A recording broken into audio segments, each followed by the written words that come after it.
Hello, everyone, and welcome to the semester finale of The Discourse. This is also the week of May 10th, 2021. The Discourse is our weekly news show here at the NYU Game Center, the game design department at New York University.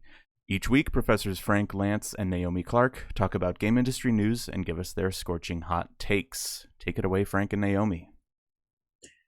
Hello everyone. Hello, Logan. loyal few who showed up in chat right at the beginning of the hour today. Nice to see you. How's it going, Naomi? It's going okay. Yeah, getting ground down by all those last weeks of the semester. I like to get really tired around now, in empathetic synchronicity with my students who are also exhausted. Munchausen syndrome. Professor. Yeah, exactly. Yeah, it's important to sort of to know what it's like. So and this week we have a very unusual week on the Discourse where the one giant story has dominated the news cycle, which is the Epic versus Apple case. But before we get to that, let's talk about some more fun, exciting, lighthearted stuff. Yeah, let's start with an appetizer, shall we? Yeah, let's roll this trailer for Game Builder Garage. Yeah, let's take a look at this. So I love this turn for Nintendo, that Nintendo is doing the kinds of projects more and more, which feel like the kinds of projects that I used to be like tangentially part of at Lego.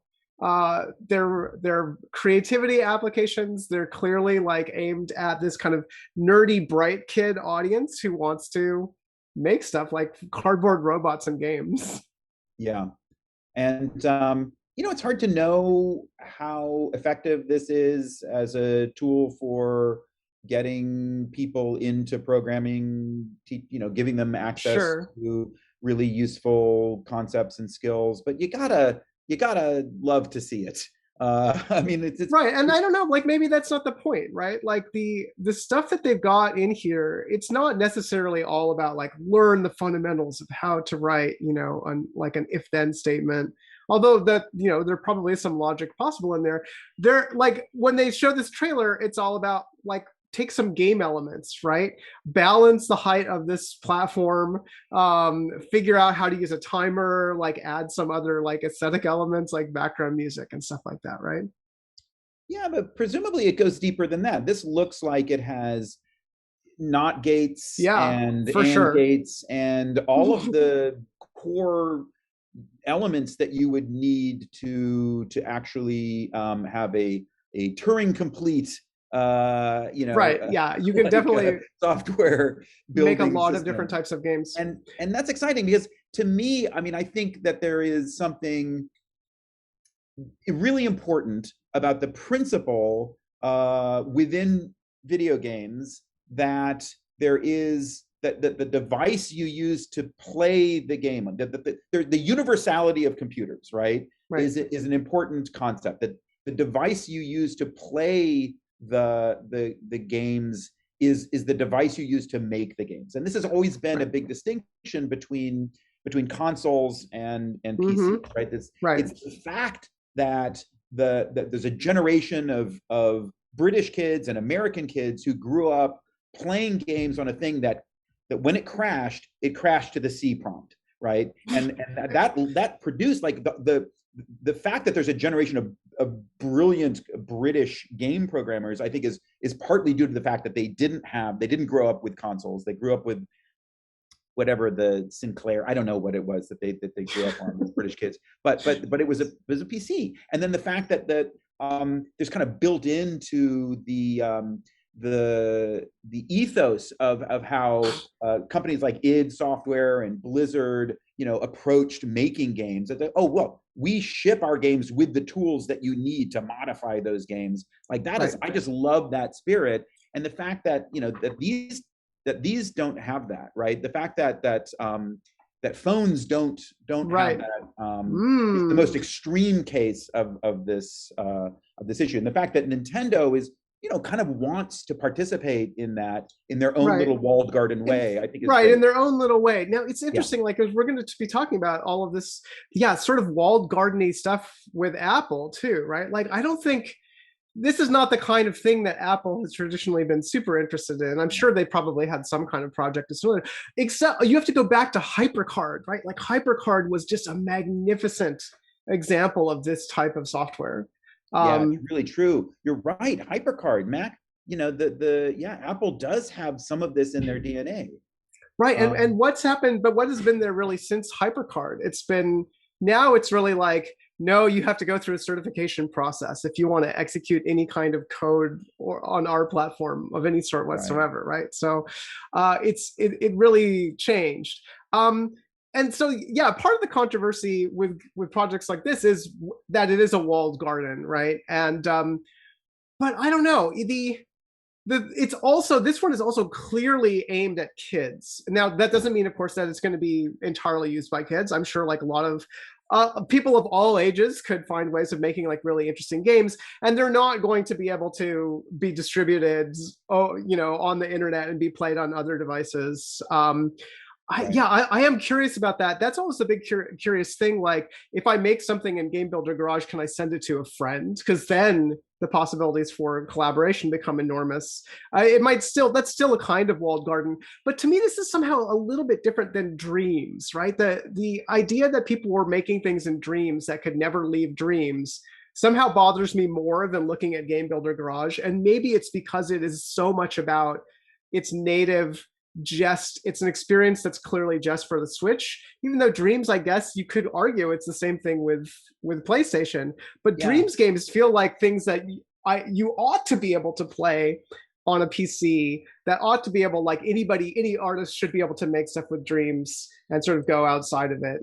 Yeah, it's interesting. It's hard not to see all of these in the context of a kind of like, what is the relationship that between the company and the platform and the people that they are making something for? Right. In the case of PC games, it feels like the relationship is one of equals. Hey, we are, you and I, I'm making stuff for you, you make stuff for me. It's just like we're peers. In the case of I think most of these platforms like Nintendo, it's like, okay, we're the adults, you're the children, we're gonna like make something for you that allows you to make things within this very careful, we're gonna give you the scissors that have the rounded tips so you can't hurt yourself. And then in the case of Apple, it's like, oh, we're the people who make the things, and you shouldn't be playing games at all. So like what? Like, just sit back and let us take care of what's going on here. Yeah. Right. I'm not even sure if Apple has a philosophy about games, right? It would be sort of beneath them. I don't know. Well, I guess we're going to find out because we're in the process as a society of doing a deep investigation into this question, right? Right. So looking into lots of different aspects. Let's just segue right into that. Sure. Yeah. All right. Explain to me what's going on here, Naomi. I need some of this has been a long story, right? It's come up several times in the discourse over the last year. And it's out there in the news enough that, like, when I was after one of these discourse sessions, I was talking with my mother-in-law, and I was like, oh yeah, there's this whole thing going on, and she was like, yeah, I know about the Apple versus Epic case. And I was like, oh, okay, I'm sorry, right? Like, I sort of assumed it was like totally arcane game industry business, but she was totally aware of it just from reading the newspaper, like, well-informed people tend to. So it's out there in the public, but what exactly is going on? It's really, if I had to boil it down, it's about Epic doesn't want to pay the Apple tax of 30%, right? Because they don't have to pay it on other platforms, and they're big enough that they can negotiate various types of cuts. But Apple, and Tim Sweeney got bothered by some point at this, right? Like, apparently in the middle of the night, that was one of the sort of details. There's a 2 a.m. email in which he declared war. He said, he just was up late and was like, you know what? Screw this. I'm just going to, we're just going to bypass you. And of course, that just escalated into full-on conflict. And so that was a while ago now. And now the actual court case is beginning. Fortnite has been yanked off of iOS ever since then.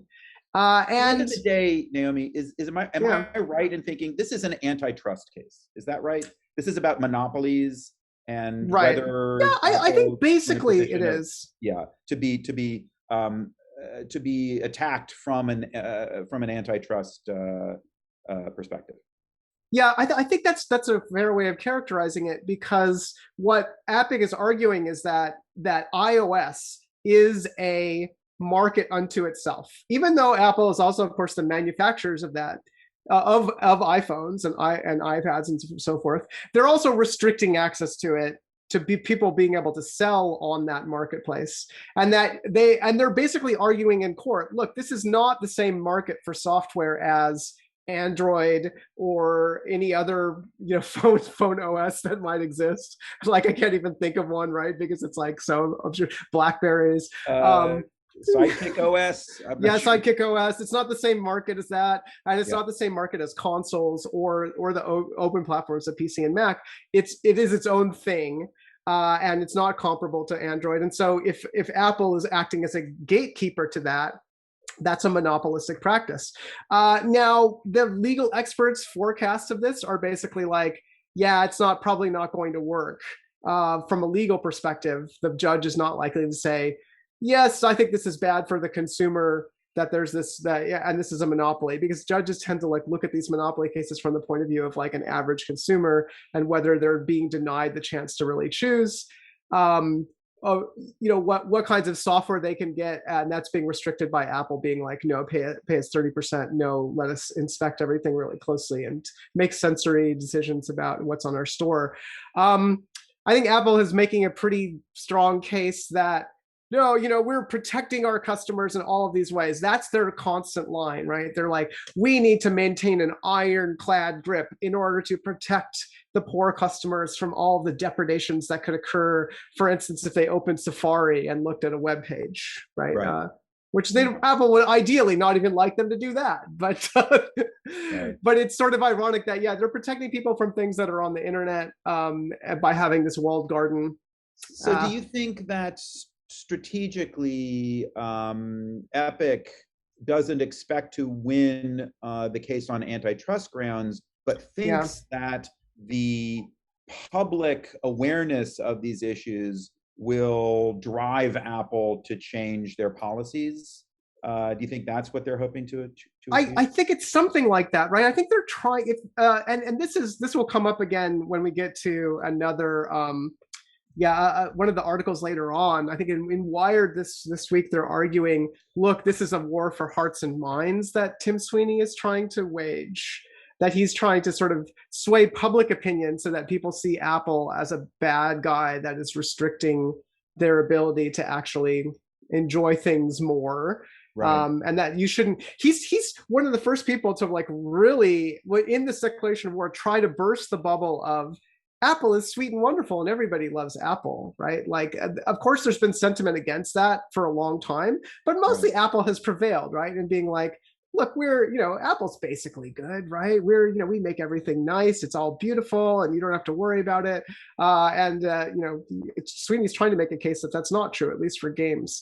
But one of the reasons this has gotten a lot of attention, in the gaming press and so forth, is what we're looking at on the screen here right now, right? This is a list from Business Insider of 5 facts that came out during the case. And so one of them is this 2 a.m. declaration of war that we already talked about. Right. Another one, let's go back up to the top and look at these, because I think these are all worth talking about. This one, I think, has been conventional wisdom for a while. Yeah, I think but Microsoft, right? Yeah, we did, but it had never been said so blatantly. Can I ask you a quick question here? Why? Like PlayStation makes money from, Sony makes money from selling PlayStations, don't they? Or is this? I don't know if they do. I think this is kind of, from what I understand, this is part of the console business. Sony, I think, is a little bit more known for having putting a higher price tag on their consoles, so that maybe they will have some kind of margin. Okay. Sony, I think, by the way, the PS5 is a phenomenal success. It's shocking how well it's selling. I think it's already like a tremendous hit for them, and it's going to. Is it doing better than the latest Xbox, or the two latest Xboxes? I think yeah, I'm not surprised. I don't know. Sony has always seemed to be pretty savvy in its console business, and in being like, look, you have to pay for our console. Xbox has this loss leader approach, right, where they're like, look, we're going to make money off the software, and so when they asked, I think, this is what, an executive in the Xbox division, like was straight up asked, has Microsoft ever made money off of an Xbox console? And she just said, no, just never. It's like, not even, that's not their business, right? So now everybody is clear on that. It was sort of more like, conventional wisdom, but they've straight up just said it in public. So I think it's good for people to know that, I guess, and know it clearly. What's the next one? Thing is, Apple, on the other hand. I don't know how much it costs to run the App Store, but what the App Store rakes in is enormous. And I guess the claim here is at like 80% profit margin. That's right. That's like, it's just enormous. Yeah. Like they're not spending that much money running the App Store, right? It's like, I mean, they have servers, they've got a staff of people that harass developers, asking them for pictures in every possible aspect ratio and format, asking them to fill out elaborate spreadsheets saying when they're going to implement some dumb Apple feature that Apple wants. This news should be like, okay, look, they're the publisher, right? They're sort of acting as the publisher and distributor for a lot of games, and they're making tons of money off of games. It's the largest category in the App Store. It makes games make a ton of money in a lot of different ways on the App Store, and Apple is taking this huge cut, and they're not providing good service as a publisher. It should right? be said, Naomi, have you ever published a game on the App Store? I have not. I mean, I've worked with plenty of people who have. I've been involved in the earlier processes of deploying games, of designing games, or doing content for games that are on App Store, but not. It's a terrible experience from the perspective of the developer. So whatever Apple is doing for their 80% or whatever, for their this enormous profit margin, it's not from the developer's perspective. It's not great. I don't think it's great from the consumer's perspective either. I think I as someone who likes to play games on my phone, I think of the App Store as almost a meaningless place. I mean, there's nothing about how they feature games or how they promote or curate or present, games that's at all useful to me as a game consumer. And so I think of it as only just a channel through which to acquire the games. I don't think they're right. I know. I mean, so they've tried to throw some money towards making a better consumer experience. Like they have more curation and more kind of features on content. It's not really that. Yeah, it's not that big of a deal. What they don't spend money on is making the developer experience really good, right? And they could. Let's be clear, they could. They could have people making assets for games instead of having devs have to do every single asset, right? If they wanted to, they could have staff reviewing things in great detail in a way that it was very timely, instead of people having to wait an unknown number of days between 2 days and 8 days to get something on the App Store. And they could be not having to play favorites and secret insider connections as much to get anywhere in those types of processes, right? Yeah. So I would say, for example, just for comparative purposes, the experience on Steam, I think, is better in both dimensions. I think it's a better experience for developers, and I think it's a better experience for consumers. Yeah, good point. Yeah, and so it's an interesting comparison here, considering how much money this is generating for. And it's been an afterthought. It's been an afterthought since Steve Jobs launched it, because it was an afterthought for Steve Jobs, and Tim Cook was not stepping up to the CEO plate being like, let's really think about how to do this App Store right, because it's basically the same. Absolutely. Then on the other end of the spectrum, you have the Google Play Store, which is basically like the abandoned mall in Gone Girl. That's right. Who even knows who's running that? Which is a terrible experience for everyone, but at least it's just the Wild West. right? At least right. Well, you have no expectations. You're like, Yeah, maybe I it's could just find something on here anything that's goes. It's yeah. So yeah, Apple is a weird yeah, it's peak trough, as Jesse Fuchs likes to say. yeah, Peak trough. Yeah. But yeah, this is it's just Apple not good stewards of one of the largest sales points for games. So this was an interesting point, that Epic is partly motivated or like informed by the fact that they had a successful they were able to successfully strong arm Sony to allow for cross-platform play in Fortnite. They've got Sony to change their policy. This is the first time Sony has allowed this. And so maybe they felt like, okay, well, we can make some changes to the landscape. Yeah, no, and it's interesting because Sony was so deathly allergic and afraid of crossplay. You look at some of the documents that were released, Sony was like, well, look, we would have to be compensated for every customer that we lose because of crossplay. And like, wow, that's kind of intense. It's like, you're basically convinced that crossplay is a losing proposition of some sort for you. Like I'm not totally sure I understand that mentality unless it's completely conservative. Like, well, that's the attitude of somebody who's like, the only reason we get people to buy this game for this platform is because they can't play. They can't play with their friends. I mean, it does show you how important this concept of exclusivity is within this landscape.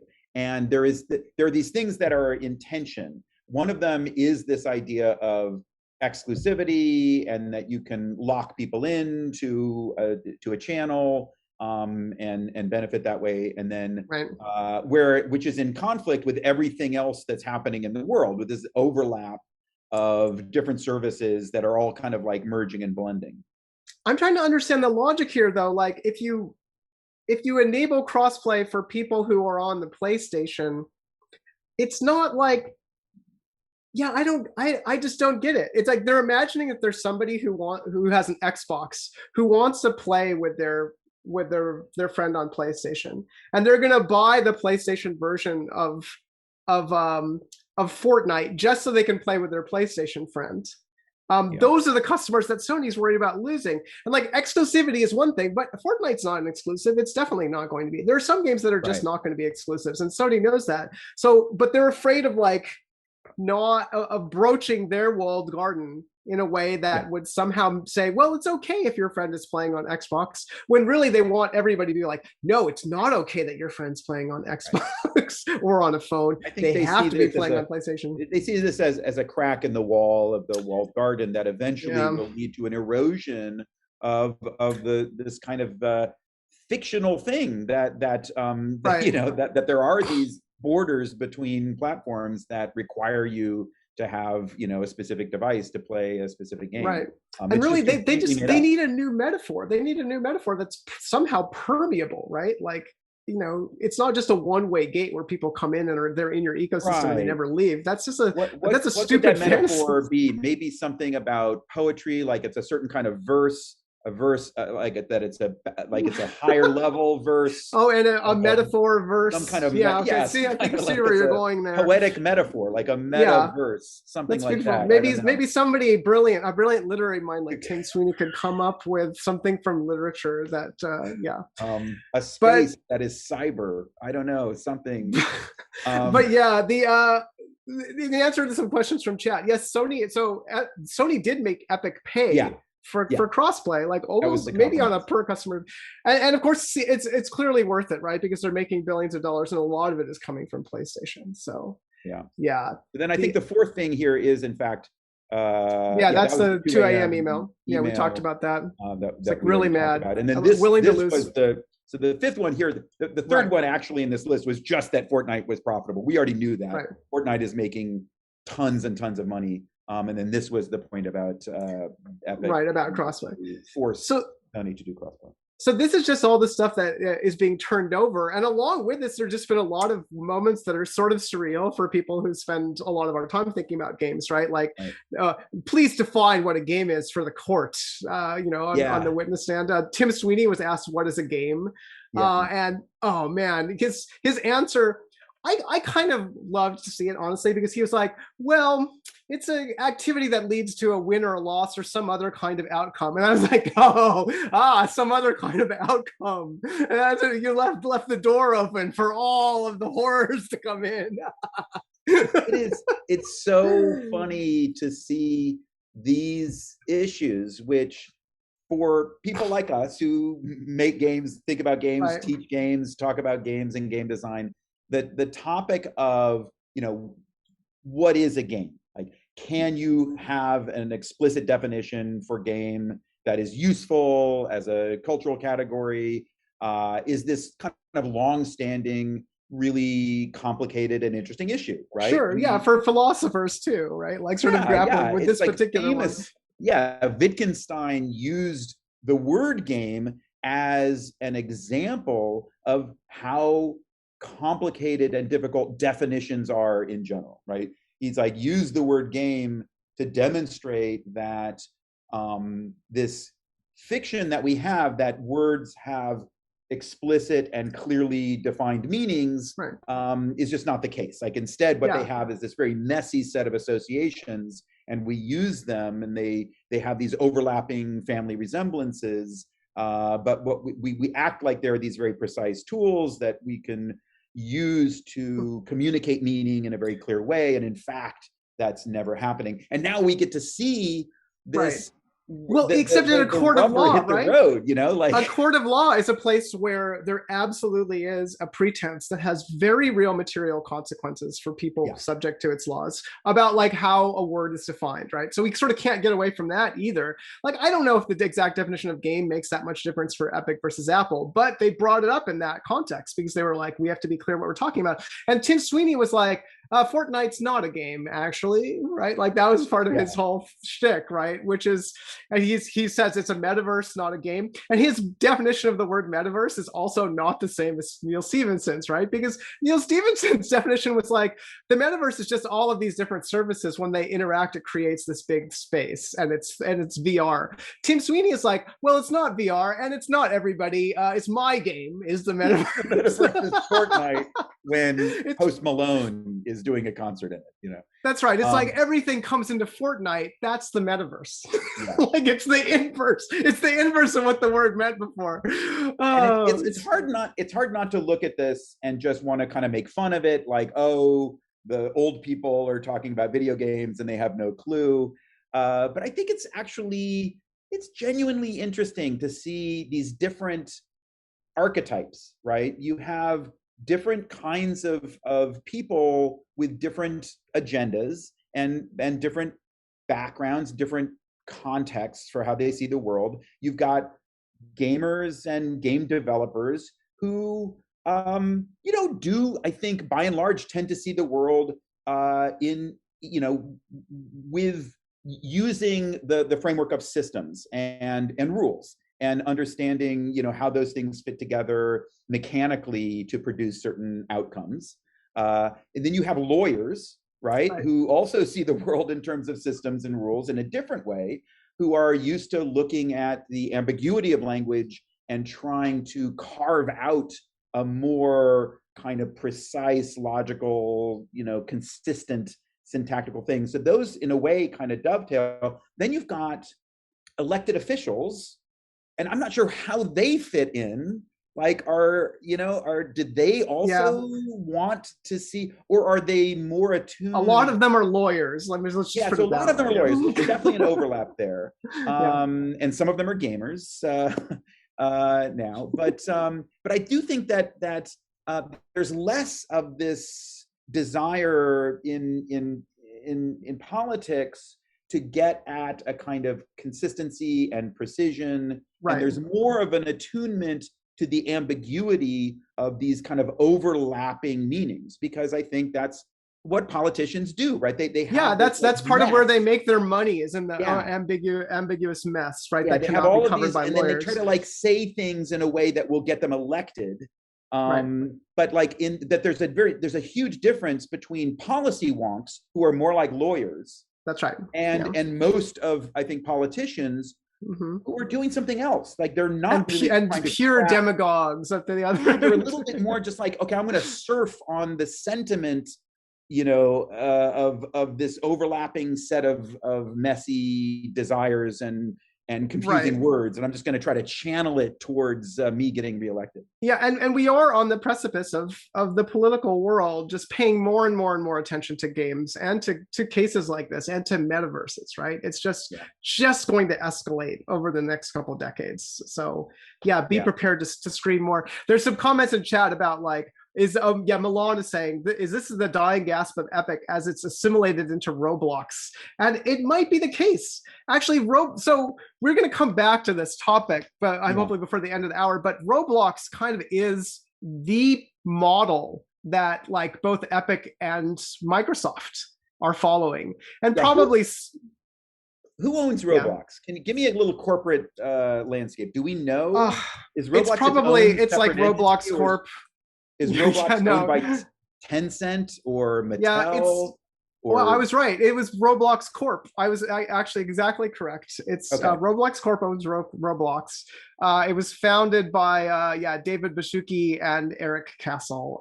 And David Baszucki is a Canadian-born American. But yeah, I don't really know too much about the founders of Roblox. I've definitely heard some things that has not been a good place to work for some folks in the game industry of our acquaintance. But it's really the Roblox as a studio is probably, that's not the juggernaut, right? It's more this this idea of Roblox as an environment which allows people to make stuff and sell stuff. Because that's what Tim Sweeney basically said in this court case. He was like, look, the future of Fortnite is not us selling more Fortnite.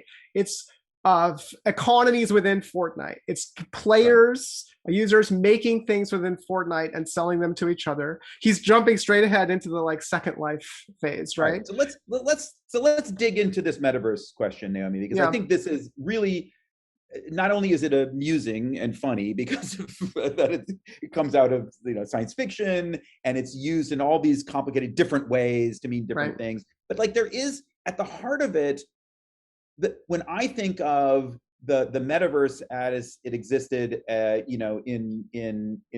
Neuromancer as cyberspace, and in Neil Stephenson as this like metaverse, the essence of the metaverse is that it was global and shared.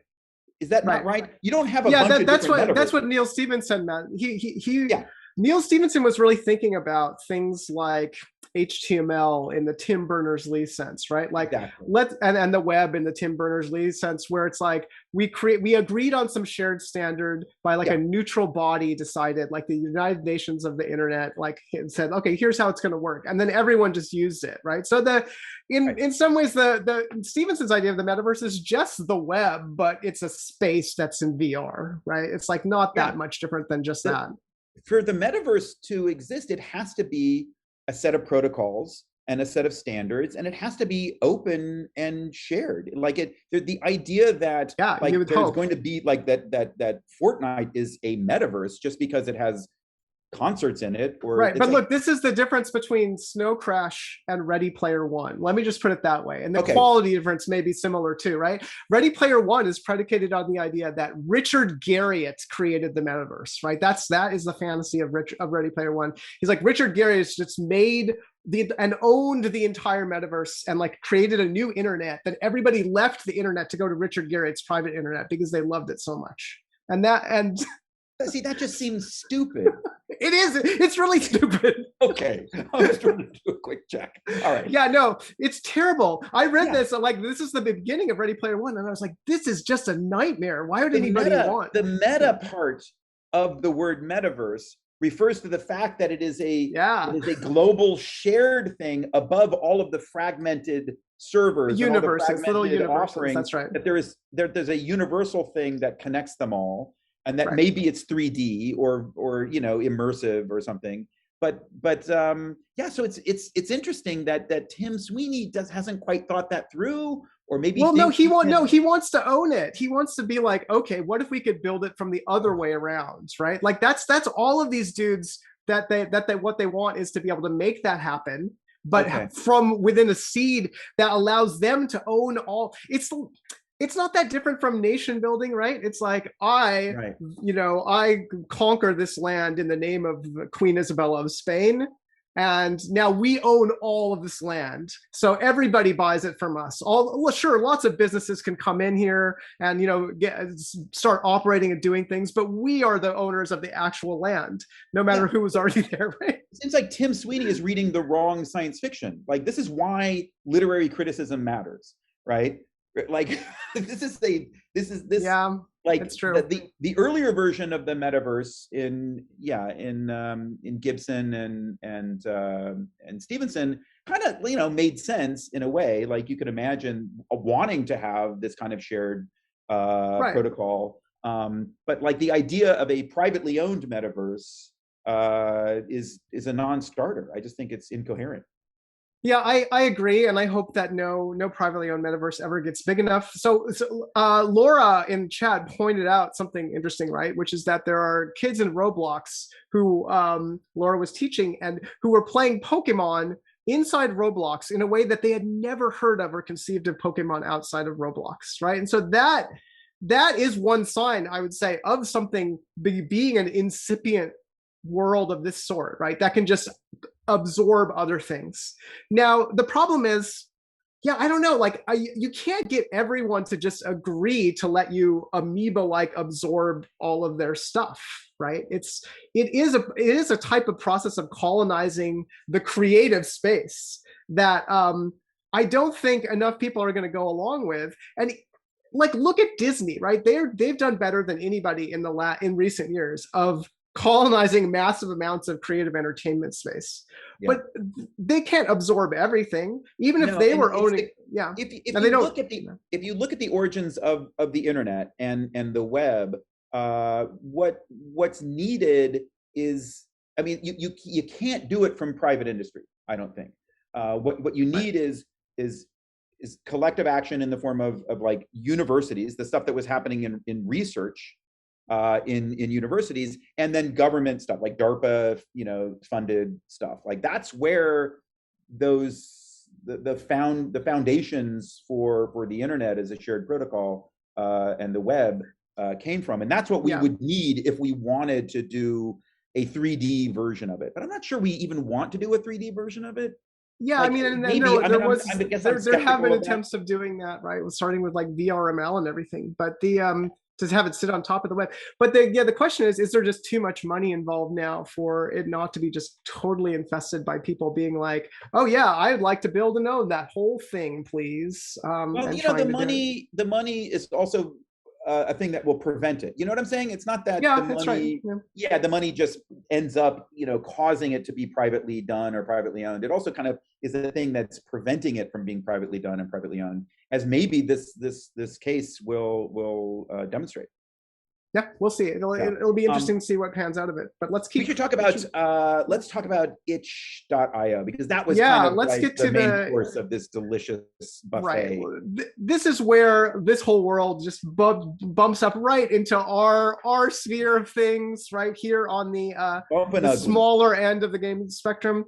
Yeah. Wow. So this was amazing. There's going to be more stories about this coming out soon, I think. But so set us up. Political set this football up for us, Naomi. What All happened? right. So Apple is trying to defend its stance of a walled garden is best. We need to protect the consumers from the horrors outside, right? That's why we manage everything. Some of those horrors, the one they like to invoke the most is malware, right? Like, okay, you don't want to have all this, malware going on your phone. Like, if you had an Android, then clearly you should just leave it to us. And so they're trying to portray Epic as irresponsible stewards of this responsibility by saying, like, well, you guys have a competing app store or what you call a game store, but you're really managing it poorly because I found a back door that goes into a place of horrors, and that place of horrors is itch.io, right? We're like, we have our games, like my game is on there, everybody's games are on there, right? And so we're the unspeakable things that the consumers must be protected from, it turns out.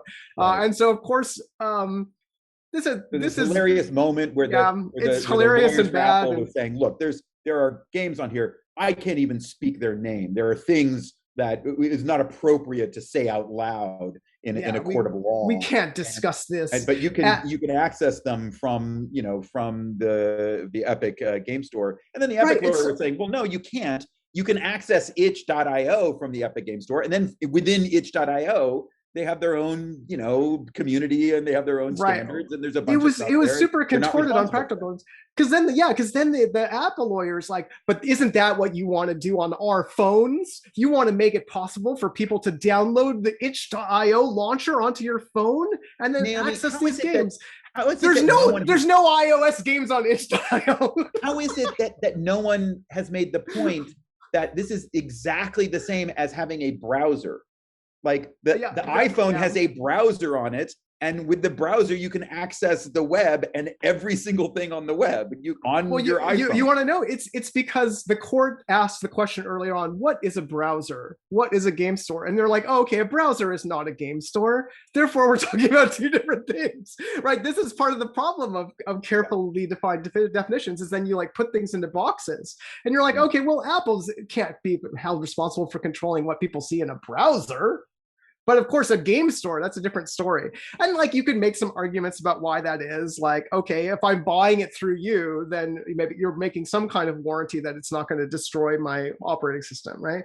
But that's the case with it. And the Epic was like, look, it's Itch's store. They run it. They have their own standards. And Itch does indeed have standards. It's not like completely free for all. They're like, nothing illegal, no hate speech. All of that stuff is kind of, for any commercial game on Itch, is kind of, those are the regulations by default. They allow kink. Yeah.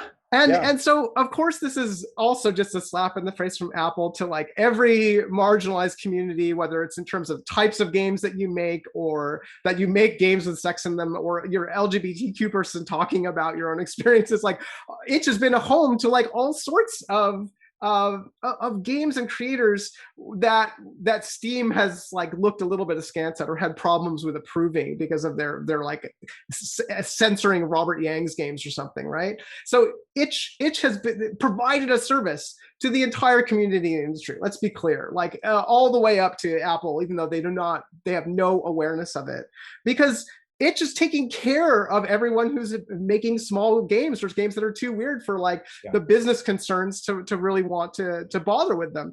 And to their credit, Epic is like, actually, we think Itch is fantastic, and there's it's done tremendously for creators, but they were mostly caught on their back foot, right? This the person answering Allison, the executive from Epic, was like, oh yeah, okay, I don't know about that, man. I don't know about what this sisterly love game you're talking about. I would have to look at that afterwards. I don't. They were like, I don't support any sexualized content. That's what this ends up on. It's like, which is what, that's just an embarrassing thing for you to say. Well, she's saying I'm not endorsing it, which I think is fine. Sure. I think she did pretty good under the circumstances. Mm-hmm. And it's hard. Like, here's another thing. Like, I like to avoid getting sort of emotionally attached to these kinds of things and seeing them through the lens of good guys and bad guys. But there's an interesting Wired article that kind of, really points out the fact that in this case, Epic really is kind of framing this as a moral crusade. That's right. And it's hard not to kind of root for Epic in this regard. Like, most of the things that they're trying to accomplish are things that I am in favor of. Like I do think it would be great if Apple took a lower cut of the money from the games that they sell, and in this, in the case of things like itch.io, I think Epic is on the right side of that as well. So I don't know, like, what is your stance on this? Well, I mean, I've actually seen there's a sentiment that's been repeated often over the last, I don't know, it's been almost a year since this whole thing started, is that, look, this is a case of two giant corporations that make tons of money off of games kind of fighting each other, and they're neither of them is a good guy. Right? But there's clearly a worse villain. Or I don't know. Like, I think Apple is a villain to the extent that their attitude towards games and creativity and play is just utterly cynical, and they don't give a shit. right? And yeah, but it's hard. But you have to remember that because we love games and we live Sure. in the world of games, we are going to find that repulsive. The fact that Apple is basically I wouldn't find it repulsive if they weren't also trying to exploit games and make not caring about making developers' lives hard or anything like that. They're in a relationship with games and they're treating games poorly. I mean, I do think that they're wrong, right? I think they're wrong, but I think the fact that they're wrong doesn't make them evil. It makes them incorrect. And it makes them a corporation, right? That's what it makes them. Yeah. So I think it's really interesting, the kind of like moral framing of this, and I do try to resist that as much as possible because I think in most cases a bad way to interpret these kinds of. But it is kind of at stake in Sweeney's gambit, right? So Sweeney's whole point is like, actually, Apple's gotten to enjoy being a good guy for a really, really long time because Microsoft was the bad guy. Now it's Apple's turn to be the bad guy because look at what they're doing. And to some extent, in the arc of history, you can be like, yeah, Apple made huge money off of the fact that it got to be the good guy versus Microsoft. Yeah. Right. You remember that era, and true. and so now it's like, hey, you're on top of this gigantic market, and it's your turn to be bad. It is for sure. You're correct. Of course, that is overly simplistic. It's not a true way of looking at the world, but it's in the storytelling dimension, right, where there are good guys and bad guys in the public view. That's what Tim Sweeney's trying to do, even though he's clearly also like the head of a profit-making corporation, where he admitted, as Salty Horse pointed out in chat, that he would have been fine with just Epic getting a discount and not anyone else. To the degree that that this is Sweeney's strategy, I think it's working. I think it is. Yeah, I think it's working. At least within games, and it's not that hard to win us over because everyone kind of knows that Apple has been, sort of ashamed of its profitable relationship with games for a long time. Yeah. All right, we're short on time. We should keep moving. So let's get past this jump ahead to the USC announcement. Yeah, let's go right there. I agree. That's the place. So USC just announced that it's doing a new scholarship fund for Black and Indigenous students in honor of Lawson, Jerry Lawson. Right? Yeah, Jerry Lawson, which is a terrific thing. So congratulations to them. And really big shout outs to everybody who made this happen. USC, of course, are friends and rivals. And I just want to say, I think more corporations should step up, like Take-Two did, to sort of help make this a possibility. This kind of scholarship. So Jerry Lawson is super interesting and important historical figure that we're kind of just now rediscovering and celebrating all the innovations that he did in the early days of the video game industry.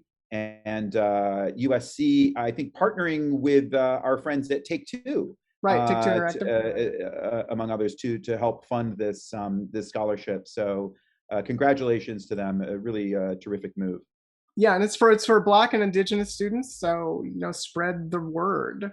And so on this topic, there were sort of three figures that were mentioned in this article, right? Well, so this is the article about the scholarship. Then I also noticed at the same time, just a few days ago, The Guardian did an article about Black pioneers in video games, which I thought was great because Jerry Lawson kind of emerged within the last few years as like people talking about him more as someone who had made enormous contributions early on, whose contributions were largely ignored. And The Guardian, this writer Tola Onananga went in and sort of said, well, there must be more than one person, right? So this article goes into not just Lawson's background, but also Ed Smith, a New Yorker who was another early console engineer that sort of helped establish some, technical approaches for consoles back in the 70s and 80s.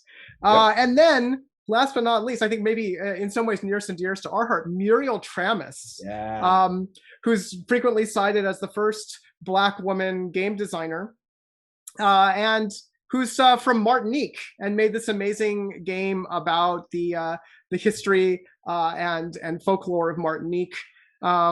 that I think so here's Muriel Tramis. I think she ought to be celebrated more. This was back in 1987 that she put out this adventure game for Atari that is, it's both, it's a sort of a work of history, it's a little bit of a fantasy, it explores like Black history and folklore. How do you pronounce the name of this game? Is it Muilo? Yeah, I think that's as good as I could do. This game, by the way, if we can show some of the screenshots from this game, I forget the year that this came out. It must have been 1987. Yeah, 87. Okay, look at these screens. Now, this is gorgeous stuff. Oh my God, I was not really that familiar with this game. Look how beautiful. I love this era of graphics. This to me, like, I'll be honest with you, when it comes to like pixel, like pixel art or pixel aesthetics, I often kind of leaves me cold. The Nintendo style kind of like low res pixel stuff, it's fine, but I don't have an emotional connection to it. But this, I just love. Oh, you know what it is? I thought that sounded weird. The Guardian said this is an Atari game, but it's an Amiga game. Look at it. It's clearly an Amiga game. That's it. That's the connection. I found like look at these. There's something about this, the palette, the resolution, the treatment, the fonts. I just find this incredibly compelling and charming. And this these screenshots look like they're maybe in German. I have only ever seen this game in French, but maybe, and supposedly it's available somewhere in English, but I've only been able to play a French version of it. As chat's pointing out, Muriel Tramis did a bunch of other games for Cocktail Vision, like a game developer of the time. I think she's just worth knowing about, right? And she's still around. She got honored by the French government some time back, and just ought to be a name that you know. Yeah. All right. So, and then was that no, we have one more. There's one more interesting article. This is something I stumbled across in the New York Times. Again, sort of going back to this connections happening between theater and games in the era of Zoom performances, right? So this was a play consisting of live performances on Zoom and a video game that was made for the play, right? So and the New York Times was not super keen on it. They were like, okay, it's a little bit one note. This reviewer, Maya Phillips, was more intrigued by the possibility of the intersections of video games and theater than like what this particular playwright and poet had put together, which is about a young Black man trying to connect with Black feminism, and not being able to finding out like he can't take any shortcuts to understand that. And the reviewer is like, okay, it comes off as a little bit like ranty polemic about Black feminism by a young Black man, and so it's sort of weirdly preachy in ways that don't make sense. But then the interesting thing is that they're doing this by talking online, like over Zoom, right? But then also playing a game together. And so there's this interesting fantasy that there was a game called Black Feminist Video Game, I think, that like expresses the the philosophy of Audre Lorde and the poetry of bell hooks, but that is a game from the past, right? So interestingly, Mary Lowe is probably the closest game that actually exists to this, right? And is not as overtly political as the theoretical game in this play. But it's interesting, this idea that we could that part of the playwriting work here is, what if there had been a retro game that talks about all of this, right?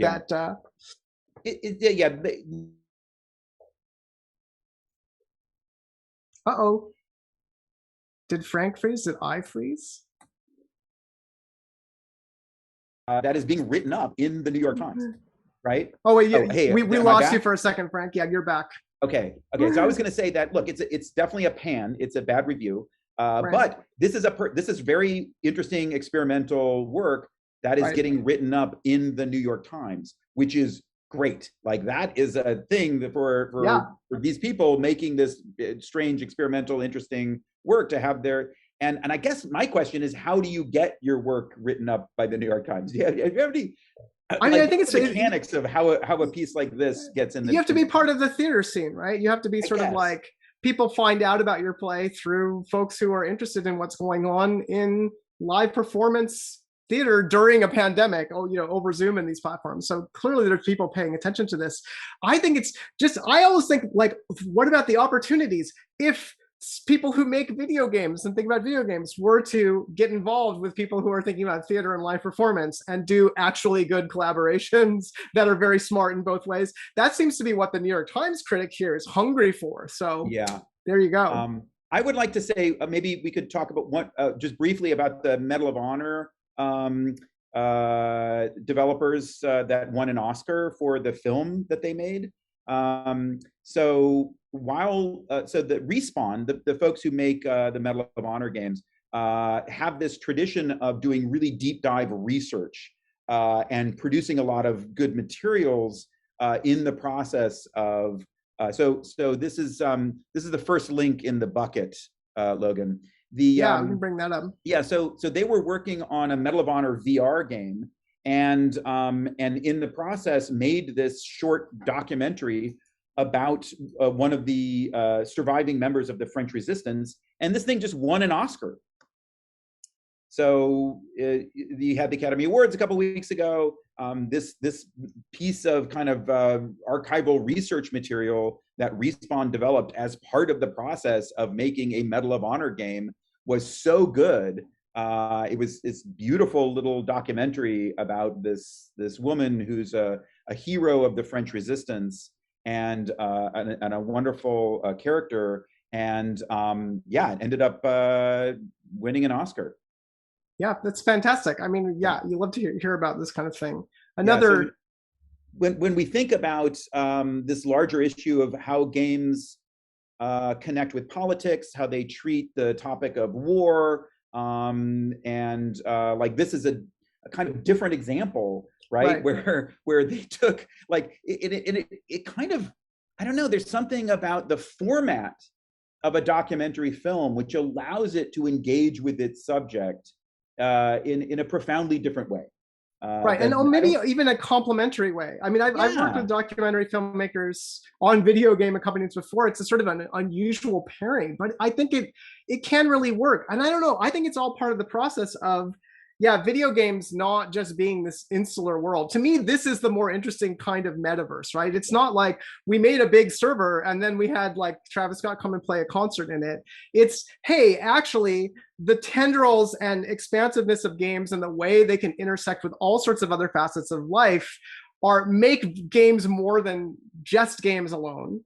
But they bring a lot to the table that is of games somehow, right? And it's in all those hybrids and overlapping projects and companion pieces and that stuff that I think there's a lot of potential. And it's not about chopping everything up into a slurry that can then be served, all served through the same pipe. It's about allowing each of these forms of communication and these forms of creation to have its own quality and its own characters, and to like say things in the way that is suited to that form and that structure, and then to allow them to coexist. I think that's the metaverse.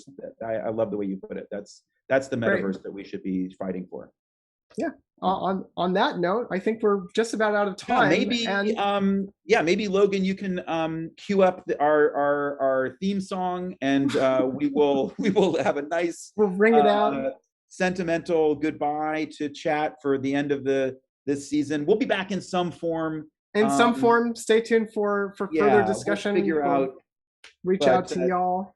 Thank you, Naomi. Thank you. Thank you, Frank. It's been real. Everybody, and thank you, chat, and we'll see you again soon. Big thanks to chat for you really helped us keep going throughout this semester and throughout all this pandemic broadcasting, so it's been awesome. Thank you so much for tuning in to the Discourse. Once again, your news hosts have been Naomi Clark and Frank Lance.